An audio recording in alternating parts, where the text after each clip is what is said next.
Hello बच्चों, स्वागत है आप लोगों का हमारे YouTube चैनल पे। आज हम लोग इस इलेक्ट्रोस्टैटिक्स का हमारी आरबीएससी के अंदर लेसन नंबर 2 स्टार्ट कर रहे हैं, जिसका नाम है गाउस का नियम एवं उसके अनुप्रयोग। ये इलेक्ट्रोस्टैटिक्स का ही पार्ट है।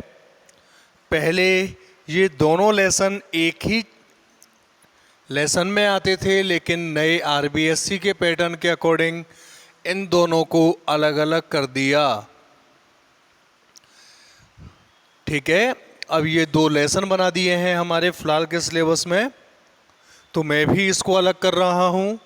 Lesson number 2। अब इस गाउस के नियम में जो सबसे पहली चीज आती है, इस गाउस के नियम से पहले वो चीज क्या है? टॉपिक। वो टॉपिक है सतत आवेश वितरण, मतलब कंटिन्यूअस चार्ज डिस्ट्रीब्यूशन। जैसा कि हम लोग अच्छे से जानते हैं कि आप लोग सतत का मतलब लगातार या एक समान रूप से, आवेश का मतलब हम लोग पहले पढ़ चुके हैं पिछले चैप्टर में। वितरण यानी कि यदि, इसकी डेफिनेशन क्या हो जाएगी? यदि आवेश एक समान रूप से वितरित हो तो उसे क्या कह देते हैं? सतत आवेश वितरण कह देते हैं। याद रखना बच्चों, इस लेसन में से एक क्वेश्चन 4 नंबर का 200% आता ही है। 200% का मतलब ये है कि जिसको कोई चेंज नहीं कर सके। आरबीएससी खुद चाहे तो भी उसको चेंज नहीं कर सके। मतलब इस चैप्टर का एक क्वेश्चन 4 नंबर का आएगा ही आएगा। इसलिए इस चैप्टर को बहुत ध्यान से पढ़ना है। बहुत इम्पोर्टेंट चैप्टर है और बहुत सिंपल चैप्टर है। देखना, छोटी छोटी ट्रिकों से ही कंप्लीट हो जाएगा। तो सतत आवेश वितरण किसे कहते हैं?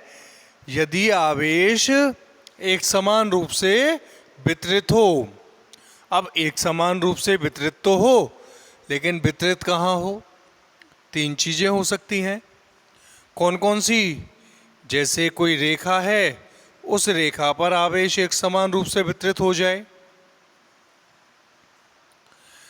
या फिर कोई पृष्ठ है, उस पृष्ठ पर आवेश एक समान रूप से वितरित हो जाए,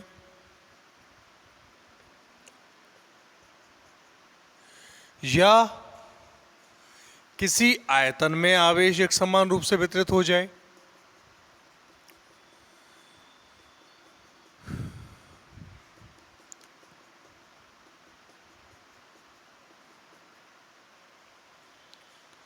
आवेश कैसे कैसे?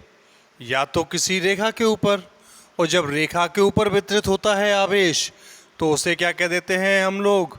रेखीय आवेश वितरण। परिभाषा क्या बनेगी? परिभाषा बनेगी कि यदि किसी रेखा पर आवेश एक समान रूप से वितरित हो तो उसे रेखीय आवेश वितरण कहते हैं। मैंने माना कि कोई रेखा है जिसकी लंबाई है L, कितनी भी लंबाई हो सकती है, जिसको दिया गया आवेश है, मान लिया क्या, Q। तो एक चीज हम लोग 11th में पढ़ के आए हैं कि जब किसी चीज की लंबाई या आकार निश्चित नहीं होता, यानी उसकी आकार या लंबाई अनिश्चित हो सकती है, अनियमित हो सकती है और बहुत ही ज़्यादा विकराल अनंत हो सकती है, तो ऐसी कंडीशन में क्या करते हैं? जब हम लोग पूरी चीज का एक साथ ऑब्जर्वेशन नहीं कर पाए तो हम लोग क्या कर देते हैं, उसको छोटे छोटे अल्पांशों में वियोजित कर देते हैं, छोटे छोटे उसके टुकड़े कर देते हैं।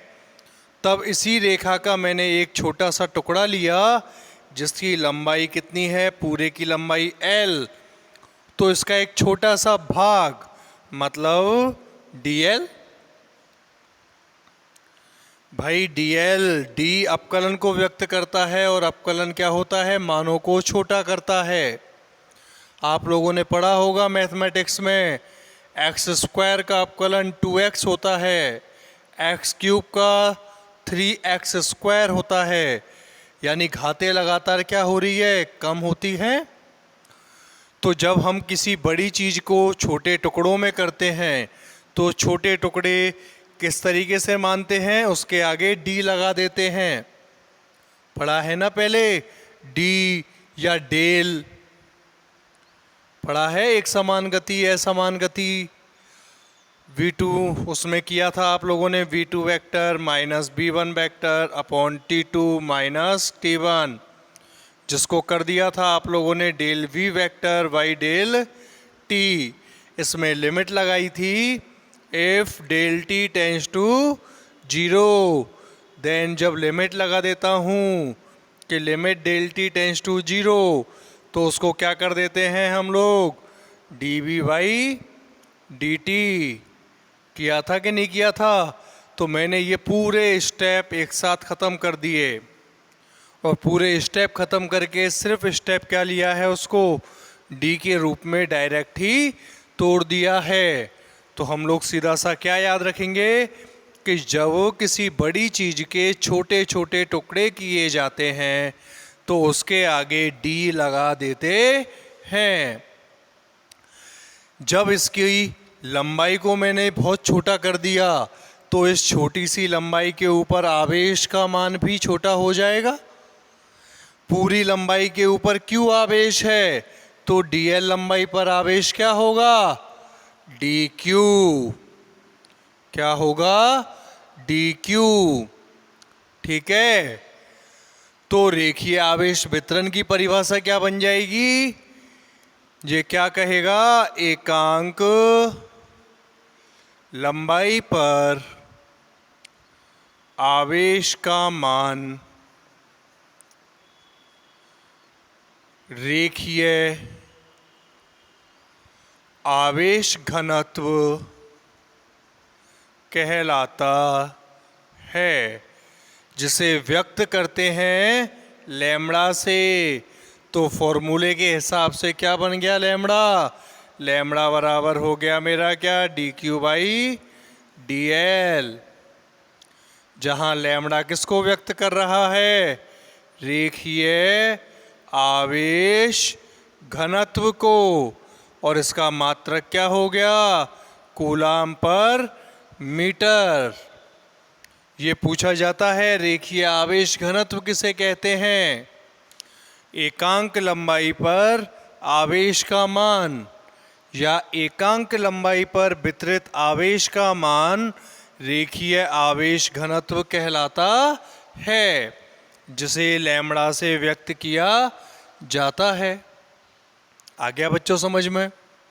सेम ऐसे के ऐसे ही यदि आवेश किसी पृष्ठ के ऊपर एक समान रूप से वितरित हो तो उसे क्या कह देते हैं, पृष्ठीय आवेश वितरण।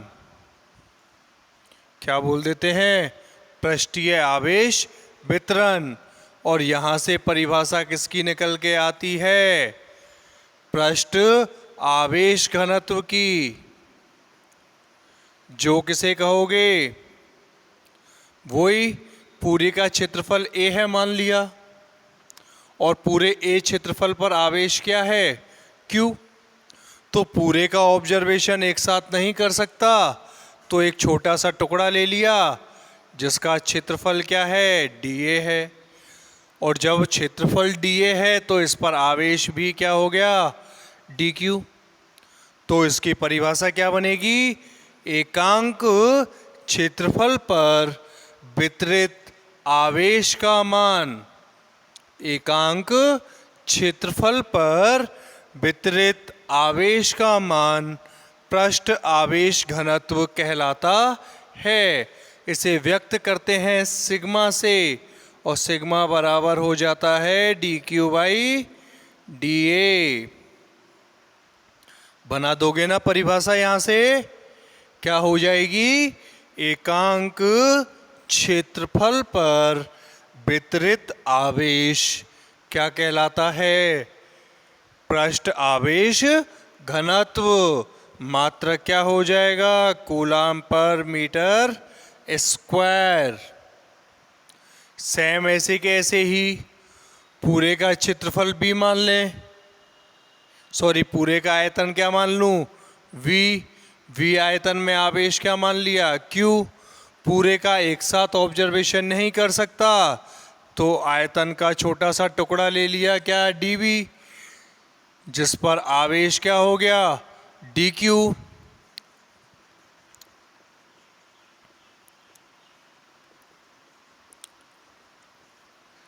ले लिया तो आयतन आवेश घनत्व क्या हो गया?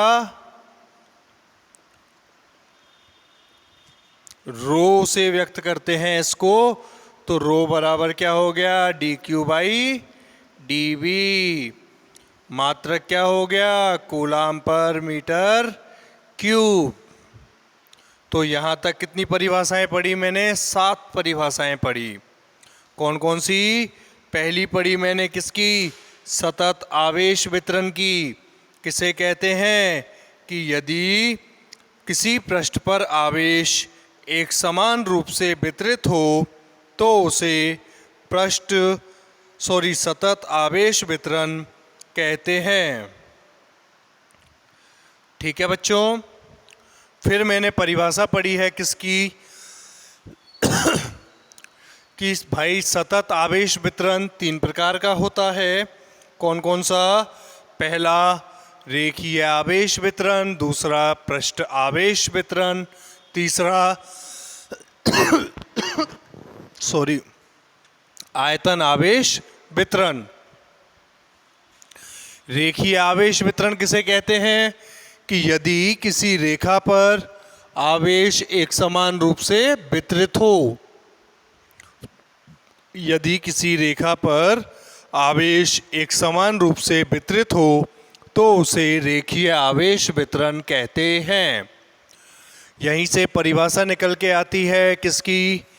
रेखीय आवेश घनत्व की, जो क्या होता है? कि यदि किसी या एकांक लंबाई पर आवेश का मान क्या कहलाता है? रेखीय आवेश घनत्व कहलाता है। मान ली मैंने कोई रेखा है जिसकी लंबाई l है और उसको आवेश दिया गया है क्या? q। तब पूरी का मान मैं एक साथ नहीं निकाल सकता, पूरी का ऑब्जर्वेशन एक साथ नहीं कर सकता, तो उसको क्या कर दिया? छोटे छोटे अल्पांशों में तोड़ दिया। तो इस पूरी लंबाई का एक छोटा सा अल्पांश ले लिया मैंने, क्या? dl, और इस पर आवेश क्या ले लिया? dq। तो परिभाषा क्या बन गई? लैम्बडा बराबर dq/dl। पृष्ठ आवेश वितरण किसे कहते हैं? यदि किसी पृष्ठ पर आवेश एक समान रूप से वितरित हो तो उसे पृष्ठ आवेश वितरण कहते हैं।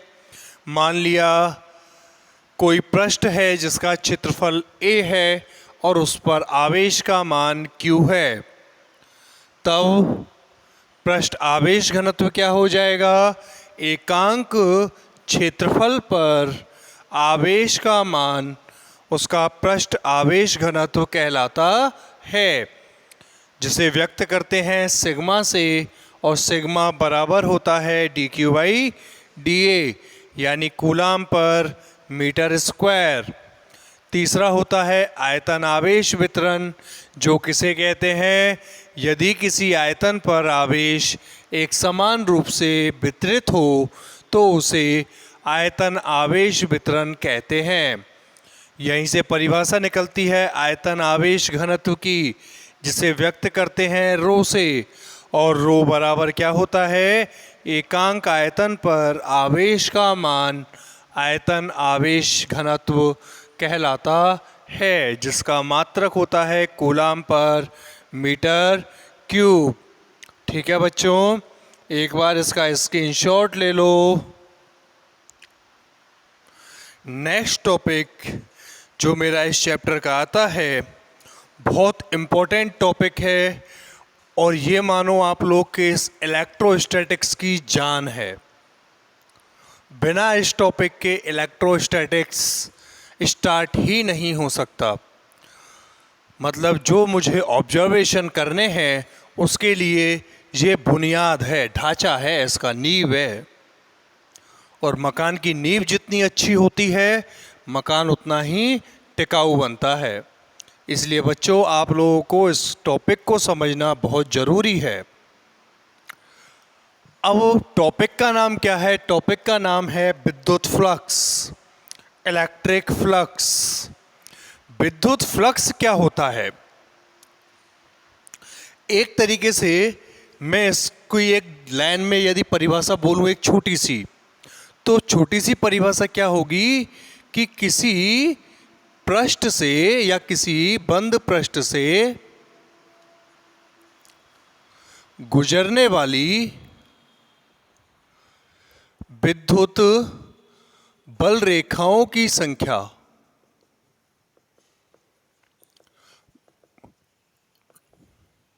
किसी बंद पृष्ठ से गुजरने वाली विद्युत बल रेखाओं की संख्या क्या कहलाती है? विद्युत फ्लक्स कहलाती है।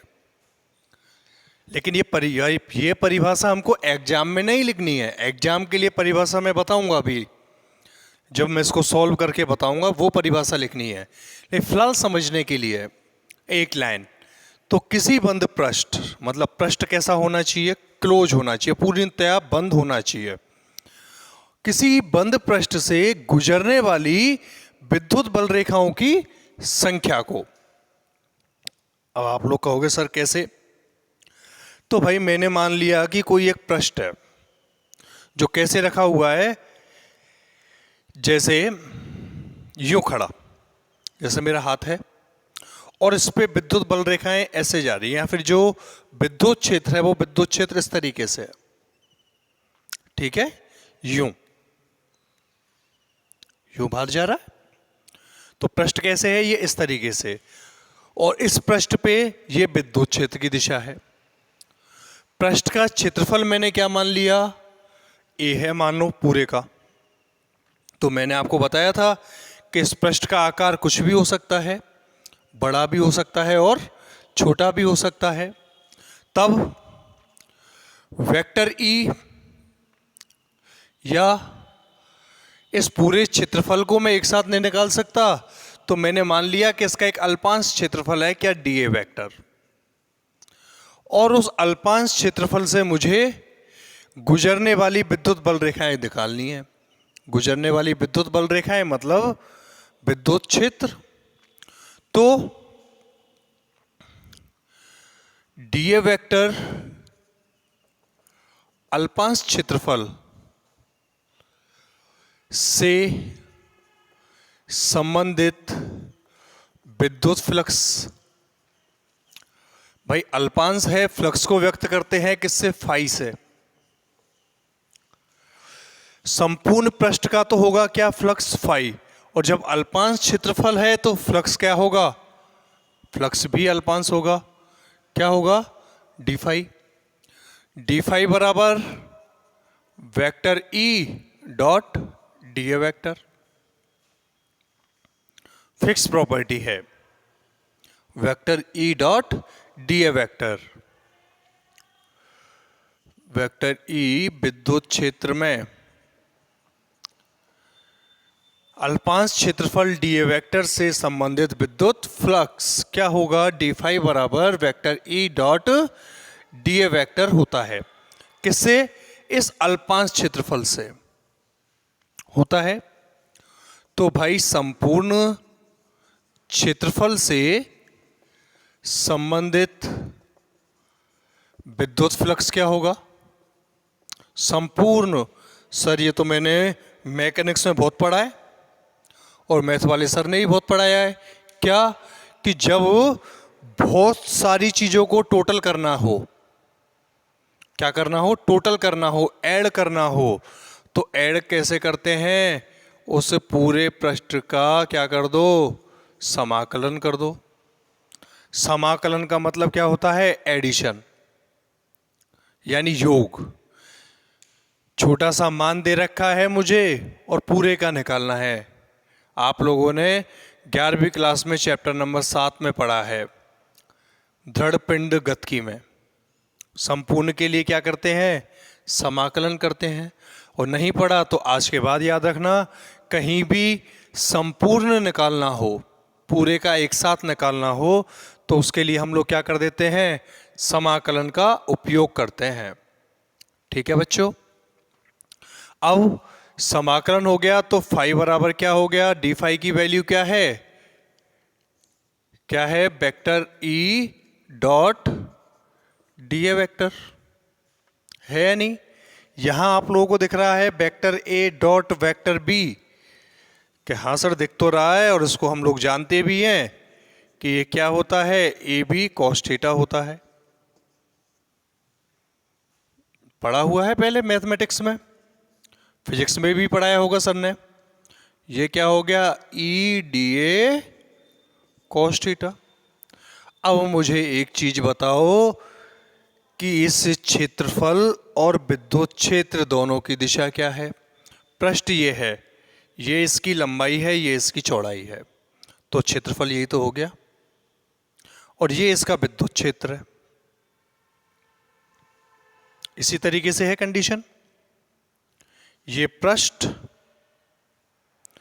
की ये लंबाई, ये चौड़ाई, और ये इसका क्या है, विद्युत क्षेत्र। तो पृष्ठ का क्षेत्रफल कौन सा भाग है, यही भाग का तो है जो मेरी हथेली है। तो पृष्ठ का क्षेत्रफल और विद्युत क्षेत्र दोनों की डायरेक्शन सेम है, चूंकि विद्युत क्षेत्र वेक्टर ई व अल्पांश क्षेत्रफल डी ए वेक्टर परस्पर समांतर हैं। और जब परस्पर समांतर हैं तो थीटा बराबर कितना होता है, 0 डिग्री। तो कॉस थीटा आ रहा है, कॉस थीटा बराबर क्या हो जाएगा, कॉस 0, और कॉस 0 का मान कितना होता है, 1 होता है। तो फाई बराबर क्या हो गया, integration of E D A. हो गया है, नहीं हुआ। अब ई क्या है, विद्युत क्षेत्र है या नहीं। और हम लोगों ने बताया था एक लाइन बहुत पहले कि विद्युत क्षेत्र का मान संपूर्ण पृष्ठ पर एक समान होता है। चूंकि विद्युत क्षेत्र ई का मान संपूर्ण पृष्ठ पर एक समान होता है, और जब कोई मान एक समान हो तो एक समान को हम लोग क्या कहते हैं, कांस्टेंट राशि कहते हैं या नहीं कहते। और समाकलन करते हैं जब किसी कांस्टेंट राशि का, तो उस कांस्टेंट को बाहर छोड़ देते हैं। पढ़ा है ना पहले, सर ने बताया होगा समाकलन में, समाकलन ऑफ एनी कांस्टेंट, कांस्टेंट का मतलब है मेरा अचर राशि, किसी अचर राशि का समाकलन क्या होता है, अचर राशि तो बाहर, और समाकलन हो जाता है किसका, dx का। पढ़ा है ना। तो यहाँ क्या हो जाएगा, फाई बराबर ई तो बाहर आ जाएगा, समाकलन किसका हो जाएगा, dA का हो जाएगा। अब 1 डॉट dx का समाकलन क्या होता है, x होता है कि नहीं होता। तो फाई बराबर क्या हो जाएगा, ई ए हो जाएगा। या भाई यहां तक हम लोगों को कोई प्रॉब्लम आई क्या। सिर्फ मैंने कितनी प्रॉपर्टी काम में ली है, 2 प्रॉपर्टी अलग अलग। क्या प्रॉपर्टी काम में ली है, पहली प्रॉपर्टी तो काम में ली है कि भाई किसी अचर राशि का जो समाकलन है वो क्या होता है, अचर राशि तो बाहर होती है, समाकलन हो जाता है dx का। तो मैंने यहाँ पे एक बताया है आप लोगों को कि विद्युत क्षेत्र का मान संपूर्ण पृष्ठ पर एक समान होता है, हमेशा ही, हमेशा।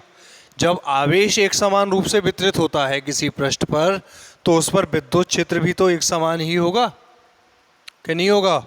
और एक समान का मतलब यह है कि जो विद्युत क्षेत्र है E, ये एक अचर राशि हो गई, और अचर राशि हो गई तो इसको बाहर कर दिया, समाकलन किसका हो गया? dA का। dA का हुआ तो 1 डॉट dx का समाकलन क्या होता है? x, तो इसका क्या हो गया? A हो गया। और यदि यहां पे मैं एक चीज और लिख दूं, क्या चीज लिख दूं? कि यदि A बराबर 1 मीटर स्क्वायर हो, यानी एकांक क्षेत्रफल हो, तो फाई बराबर क्या हो जाएगा? E हो जाएगा या नहीं होगा? तब अब विद्युत फ्लक्स की परिभाषा क्या बनी उस स्टेप से? क्या बनाओगे आप लोग? बोलोगे सर किसी एकांक पृष्ठ से या एकांक पृष्ठ के अभिलंबवत,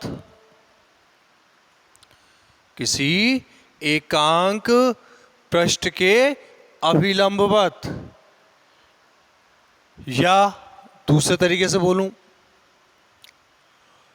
चलो पहले ऐसे ही बोल देते हैं, एकांक पृष्ठ के अभिलंबवत गुजरने वाली विद्युत बल रेखाओं की संख्या क्या कहलाती है? विद्युत फ्लक्स कहलाती है, पहली परिभाषा। दूसरी परिभाषा क्या बनी? कि आप लोग बोलोगे सर दूसरी परिभाषा बना दो कि भाई विद्युत क्षेत्र के अभिलंबवत, ये बहुत जरूरी परिभाषा है, इंपॉर्टेंट, इसमें लिख रहा हूं मैं अंदर, विद्युत क्षेत्र के अभिलंबवत एकांक पृष्ठ से गुजरने वाली विद्युत बल रेखाओं की संख्या विद्युत फ्लक्स कहलाती है। किसे कहते हैं भाई विद्युत फ्लक्स? कि विद्युत क्षेत्र के अभिलंबवत एकांक पृष्ठ से गुजरने वाली विद्युत बल रेखाओं की संख्या क्या कहलाती है? मेरी विद्युत फ्लक्स कहलाती है। ठीक है बच्चों, यहां तक।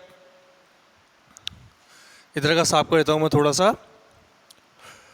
अब विद्युत फ्लक्स का मात्रक क्या होता है भाई? ई का मात्रक, ई का मात्रक आप लोग बोल दोगे सर ई बराबर होता है क्या? एफ अपॉन क्यू, पढ़ा था मैंने, पढ़ा था ना?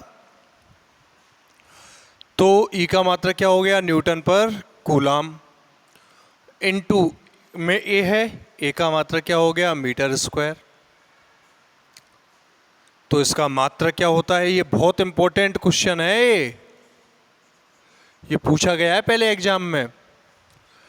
उस भौतिक राशि का नाम बताओ जिसका मात्रक न्यूटन पर कूलाम इंटू मीटर स्क्वायर होता है, या उस भौतिक राशि की परिभाषा लिखो जिसका मात्रक न्यूटन पर कूलाम इंटू मीटर स्क्वायर होता है। इसकी विमा और बनानी है, विमा से भी क्वेश्चन आता है। मतलब ये क्वेश्चन आप लोग ये मानो कि एग्जाम में आएगा ही आएगा। ठीक है, ये परिभाषा जहन में उतार लो, 200% याद ही कर लो, याद करने की जरूरत भी नहीं है अब तो। विमा और बनाओ इसकी, न्यूटन, न्यूटन की विमा F बराबर ma m1 l1 t-2। ठीक है, C की a1 t1 और इसकी l2 क्या हो जाएगा? m1 l3 t-3 a-1। M1L3T-3 A-1, ये क्या होती है? इसकी विमा होती है। बहुत बार कंपटीशन एग्जाम में आया है और बहुत बार एग्जामों में पूछा गया है। क्वेश्चन आएगा ही आएगा। विद्युत फ्लक्स कतई एन रट लो, नहीं रटा तो फिर इसका कोई अल्टरनेट नहीं है। याद ही करना पड़ेगा। इस चैप्टर में कोई भी चीज़ ऐसी नहीं है जो फिजूल में छोड़ी जाएगी। ये परिभाषा आप लोगों के दिमाग में डाउट हो तो ये परिभाषा भी सही है, लेकिन 100% स्कोरिंग इस परिभाषा से होती है। ठीक है ना? 100% स्कोरिंग यहाँ से ही होगी, इस परिभाषा से। ठीक है बच्चों, कोई दिक्कत मेरे हिसाब से होगी नहीं आप लोगों को इस टॉपिक में। नेक्स्ट जो टॉपिक आता है वो टॉपिक आता है गाउस का नियम। 200% एग्जाम में आएगा, कोई भी रोक नहीं सकता, ब्रह्मा की लकीर भी नहीं मिटा सकती इसको। आएगा ही आएगा 1 नंबर का, और इसके साथ एक 3 नंबर का जो मैं बोल रहा हूँ 4 नंबर का क्वेश्चन, उसमें 1 नंबर का तो ये आएगा, ये या फिर विद्युत फ्लक्स, दो में से एक की परिभाषा, और 3 नंबर का एक डेरिवेशन जिसको हम लोग कल से स्टार्ट करेंगे एप्लीकेशंस को। गाउस का नियम क्या कहता है? गाउस का नियम कहता है कि किसी विद्युत क्षेत्र में स्थित किसी काल्पनिक बंद पृष्ठ, मतलब काल्पनिक होना चाहिए बंद पृष्ठ, मतलब हमारी कल्पना के अनुसार। कल समझ में आएगा ये जब मैं अगला लेक्चर अपलोड करूंगा इसका, जब इस विद्युत क्षेत्र की मैं उत्पत्ति बताऊंगा, इस गाउस के नियम की जो एप्लीकेशंस बताऊंगा, मैं अनुप्रयोग बताऊंगा, तब काल्पनिक बंद पृष्ठ से संबंधित विद्युत फ्लक्स मतलब फाई, और फाई बराबर एक स्टेप तो ये पढ़ा है, मैंने पढ़ा है ना। उस पृष्ठ में निहित आवेश की कुल मात्रा मतलब समेशन ऑफ क्यू व निर्वात की विद्युतशीलता के अनुपात के बराबर होता है।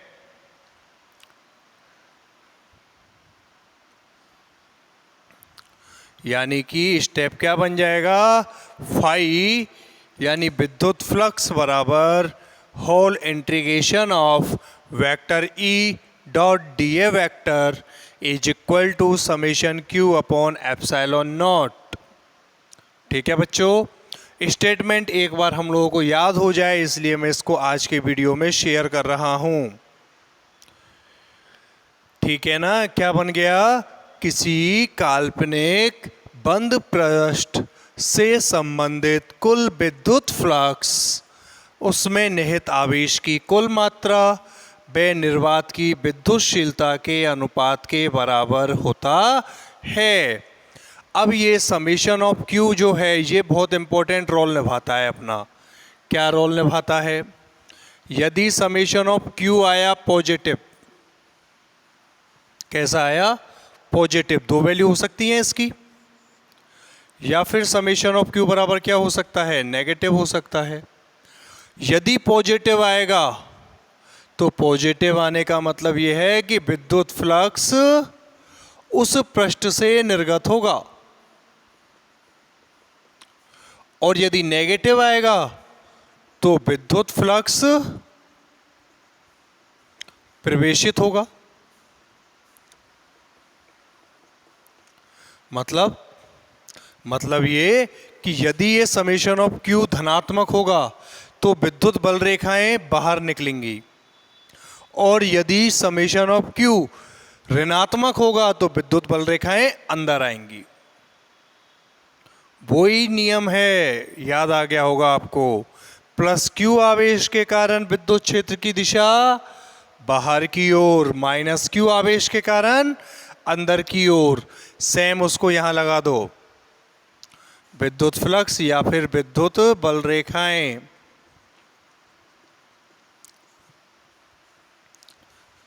निर्गत होंगी यदि पॉजिटिव है, और यदि नेगेटिव है तो विद्युत बल रेखाएं एंटर करेंगी, अंदर की ओर आएंगी। ठीक है बच्चों, पहला पॉइंट। दूसरी विशेषता क्या है कि जो ये विद्युत फ्लक्स है ना, ये उस बंद पृष्ठ के आकार, आकृति या ज्यामिति पर निर्भर नहीं करता।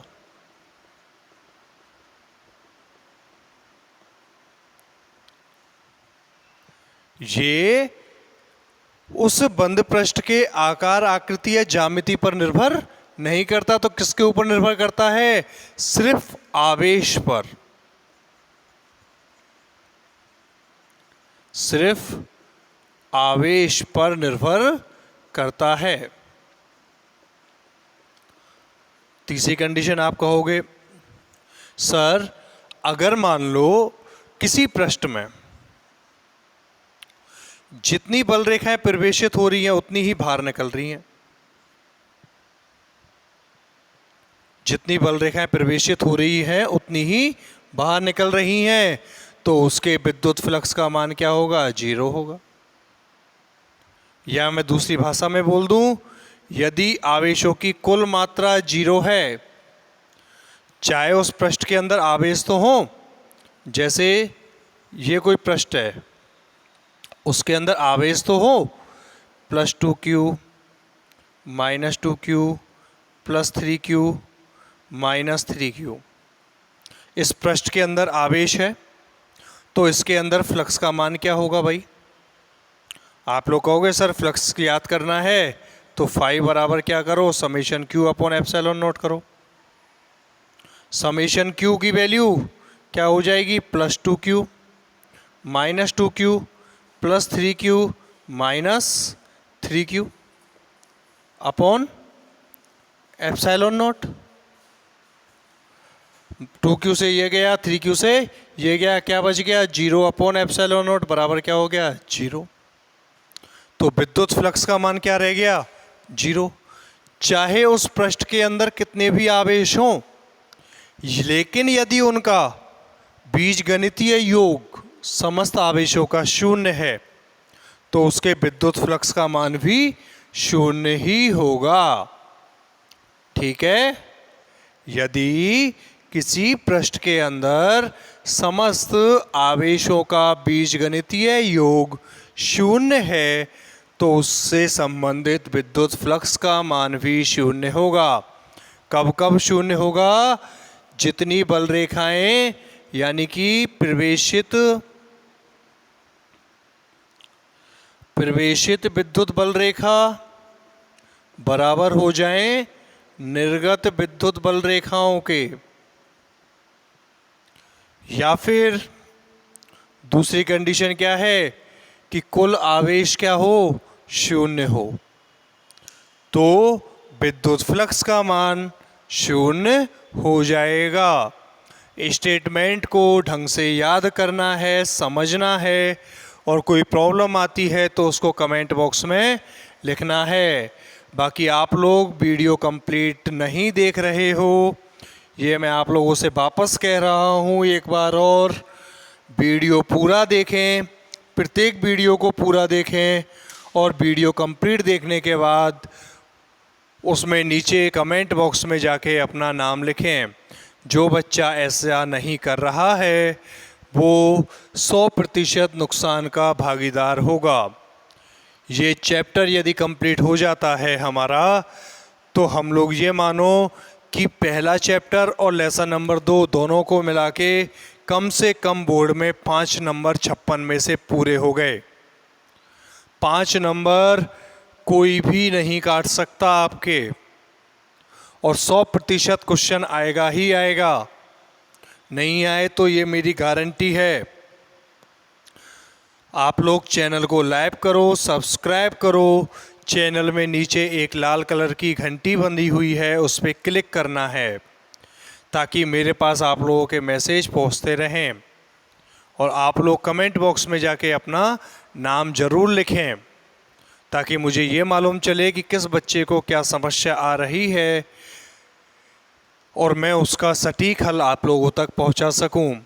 मैं दोनों चीज़ें एक साथ करा रहा हूं क्योंकि कुछ बच्चे कह रहे थे कि सर इसमें न्यूमेरिकल भी कराओ, तो मैं न्यूमेरिकल भी करा रहा हूं, थ्योरेटिकल भी करा रहा हूं। और यहाँ से पढ़ लिया तो किसी भी कंपटीशन एग्ज़ाम में भी नहीं रुकोगे। ठीक है बच्चों, हौसले बुलंद करो और लग जाओ तैयारी में। राजस्थान बोर्ड चाहे गवर्नमेंट कुछ भी कहे, ऐसा थोड़ी है कि 1 महीने बाद स्कूल खोल दोगे तो खोलने के बाद सिलेबस कम करेंगे। कुछ नहीं करेंगे, सिलेबस यही रहेगा। बस हमारा टाइम कम रह जाएगा और टाइम कम रह गया तो हमारे रिजल्ट प्रभावित होगा। ठीक है बच्चों, ध्यान से वीडियो को देखें, समझें, 2-2 बार देखें, 3-3 बार देखें। फिर भी कोई डाउट आता है तो उसको आप लोग मुझे शेयर करें, सब्सक्राइब करें, लाइक करें और लगातार हमारे साथ बने रहें। तब तक के लिए बहुत बहुत धन्यवाद।